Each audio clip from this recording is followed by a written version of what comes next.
इस वीडियो में हम बात करेंगे यूपीएसआई जो 4543 वैकेंसी हमारी 2025 में चल रही है उससे जुड़ी ये वीडियो होगी। और इसमें हम बात करेंगे जिन बच्चों का मैथ बहुत कमज़ोर है वे स्टूडेंट क्या करें। तो मैं अपने 15 वर्षों के अनुभव के आधार पर आपको बता सकता हूँ कि आप कैसे गणित को बहुत अच्छे तरीके से स्कोर हासिल कर सकते हैं। 2000 जो हमारी 25 की वैकेंसी यूपीएसआई की हमारी आई है, वे बच्चे जिनका स्कोर बहुत ही कम यानी कि 40 में से 15 या 20 के बीच में हमारा जिसका स्कोर है, या 10 से 15 ही कर पाते हैं क्वेश्चन ठीक, वे कैसे 25 प्लस 25 से 30 के बीच हम स्कोर कर सके, उनके लिए ये वीडियो बहुत ही हेल्पफुल होने वाली है। और वीडियो के अंत तक आपको एक बिल्कुल अच्छा सरल और तरीके से ये अभी आइडिया लग जाएगा कि कैसे आप 25 से 30 के बीच जो आज फ़िलहाल 15 से 10 के बीच में अपना स्कोर कर पा रहे हैं वे डबल स्कोर कर सकेंगे इस वीडियो को देखने के बाद। तो देखिए, मैथ में सबसे ज़रूरी क्या है। मैथ में सबसे पहले आपका कॉन्सेप्ट जो कमज़ोर हुआ है, जिस भी चैप्टर में आप कम स्कोर कर पा रहे हैं, पहले तो उसे आइडेंटिफाई करें, उसे पहचाने कौन से चैप्टर आपको सबसे ज़्यादा दिक्कत कर रहा है।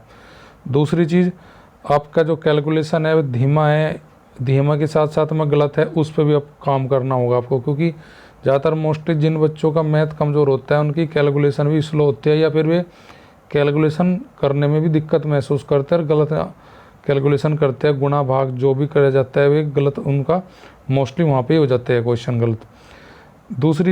तीसरी चीज़ जो अगर हम बात करें क्वेश्चन पेपर में जो हमारा होता है 1/3 का रूल होता है। 1/3 का रूल क्या होता है वो मैं आपको बताता हूँ। 1/3 का रूल ये होता है कि पेपर में सभी क्वेश्चन ईजी नहीं आते, नहीं सभी क्वेश्चन हार्ड आते। पेपर जो बटा रहता है वो बटा रहता है 3 पार्ट में, जिसमें कुछ क्वेश्चन आसान होते हैं, कुछ क्वेश्चन हमारे मीडियम होते हैं, कुछ क्वेश्चन हार्ड होते हैं। तो जिन बच्चों का मैथ बहुत कमज़ोर है वे बच्चे सबसे पहले किससे स्टार्ट करें अपने मैथ के क्वेश्चन बनाने के लिए, जो ईजी क्वेश्चन है।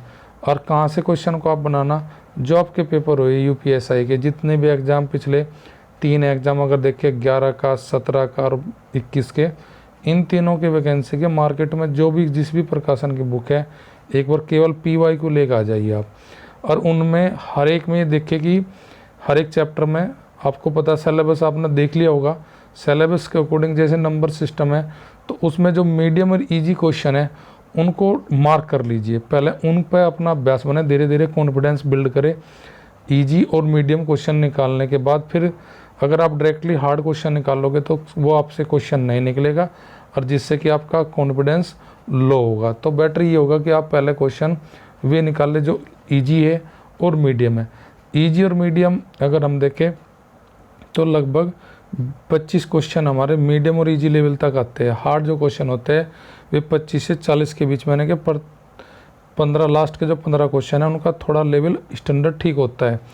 पर लेकिन जो आदमी 10 क्वेश्चन भी नहीं कर पा रहा, उसे अगर 25% तक प्लस लोग जाना, तो सबसे पहले अपनी रणनीति को बदले, वो हार्ड क्वेश्चन को अटैम्प्ट ना करके पहले ईजी और मीडियम को अपना पहले उन पे थोड़ा कॉन्फिडेंस बनाए और प्रयास करे कि थोड़ा कॉन्सेप्ट के साथ साथ में ऑप्शन से भी निकालने की प्रयास करे। कि जिनका मैथ कमज़ोर होता है उनका कॉन्सेप्ट कमज़ोर होने के कारण उनका मैथ कमज़ोर होता है, तो उन लोगों के लिए क्या करना चाहिए कि जैसे हम किसी चीज़ को प्रूव करते हैं, जब हम पढ़ते थे 10वीं 9वीं में कि हम कोई आंसर निकालने के बाद फिर उसको सिद्ध करते थे, तो ऐसे आंसर टेली के आप क्वेश्चन में जो कंडीशन दे रही है तो चेक करें कि कौन सी ऑप्शन से वो कंडीशन पूरी फिल हो रही है, वही आपका आंसर हो जाएगा। तो एटलीस्ट 40 में से आप 14 से 15 क्वेश्चन तो ऑप्शन से ही निकाल दोगे।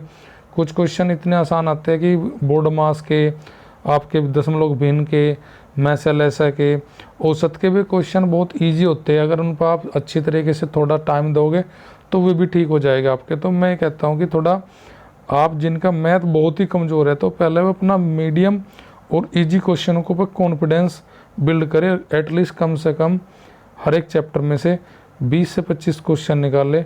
400 से 500 क्वेश्चन आप मीडियम और इजी जितने भी हमारे दिए गए थे पेपर में, इन 3 पेपर के 11 के, 17 के, 21 के, कम से कम 400 से 500 क्वेश्चन लगा ले। जब 400 से 500 क्वेश्चन आप मीडियम और इजी निकाल लोगे तो आपका एक बिलीफ सिस्टम बन जाएगा कि आप इतने क्वेश्चन आप कर सकते हो। किसी बुक से नहीं निकालना, केवल जो पीछे पीवाईक्यू क्वेश्चन है उसी बुक से निकालना, क्योंकि जो बुक्स जनरल बुक होती है और जो पेपर के जो क्वेश्चन होते हैं उनमें काफ़ी डिफरेंस होता है, उनके स्टैंडर्ड का भी और उनके लेवल का जो पूछने का जो तरीका होता है वो भी बहुत अलग होता है। तो पेपर के क्वेश्चन ही आपको लगाने किसके, उत्तर प्रदेश यूपीएसआई के 21 में जो वैकेंसी आई थी जिसका एग्ज़ाम 22 में था, और जो 16 वैकेंसी आई थी उसका 17 में एग्ज़ाम हुआ था, और 2011 में जो पेपर हुए थे हमारे प्री और मेन 2 हुए थे, उनके मैथ्स के क्वेश्चन लगा ले, वे जो ईजी और मीडियम है।